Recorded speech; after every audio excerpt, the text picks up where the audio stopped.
haphazardly into the pool. The sudden cold shocked me back to my senses, and I nearly sucked in a lungful of water.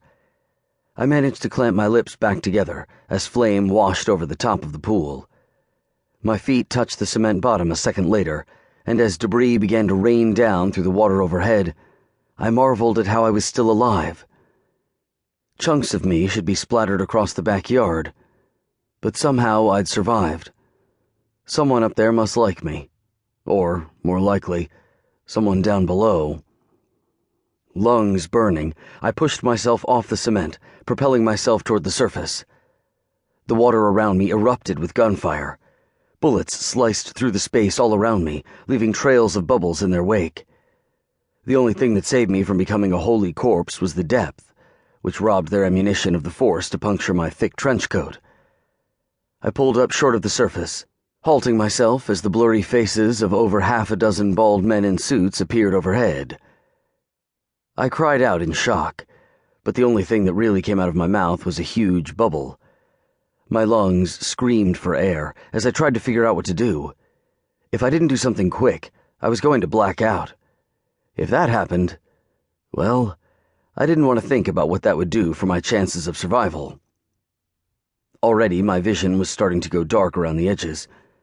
As I searched my mind frantically for some kind of plan, the demonic cat who had cursed me looked up at me from the shadows of my brain, causing me to remember a critical piece of information. I had devil magic. I glanced from the men still filling the pool with hot lead to my black-as-night right arm before settling my gaze back on the shooters. They were about to learn a valuable lesson on confronting Mac Brennan. "Ignis!" I yelled with all my might, and even though it was more a soundless stream of bubbles in the water, the scarlet tattoos emblazoned on my right arm flared like the sun. As the water around my hand turned to steam, the pool exploded in a burst of scarlet light. Crimson hellfire sprang to life in my right palm. A grin spread across my lips as I flung it at the closest of my attackers. The fireball hit the man in the chest, burning through him in the space of a heartbeat and leaving a plainly visible hole in his torso. He slumped forward onto his knees, face distorted in a strange mixture of pain and shock. He toppled forward into the water as his companions scattered, taking cover from the weirdo in the pool with the flaming hand.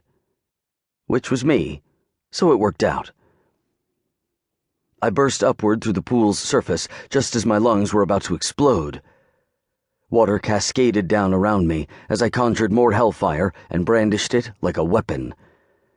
Their faces were awash with confusion and fear, cementing one tiny factoid in my brain. These guys hadn't known I was accursed, and had sold my soul to a demon in exchange for magic. After all, who in their right mind would attack a guy with a flaming hand with a piece of piano wire? Besides, I'd had my powers all of a day.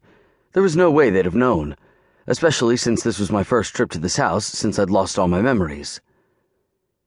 Still, a bullet to the brain would probably kill me just the same, and I wasn't quite ready to meet death upon his pale horse.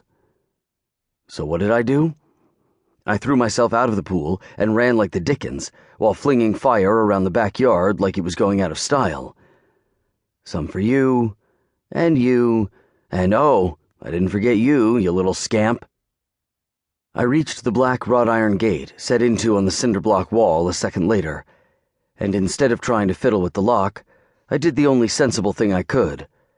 I punched the hell out of the gate with my blacker than the hair on Satan's ass fist of fury. The fancy wrought iron crumpled inward with a shriek that was like nails on the chalkboard of my brain before it tore free of the cinder block in a spray of stone and debris. It struck the well-manicured lawn and gouged a swath into the sod that made me hope this wasn't actually my home. If it was, the repair bills were going to be nuts. Then again, I was pretty sure I'd have to be alive for it to matter. Something told me there were no lawns in hell.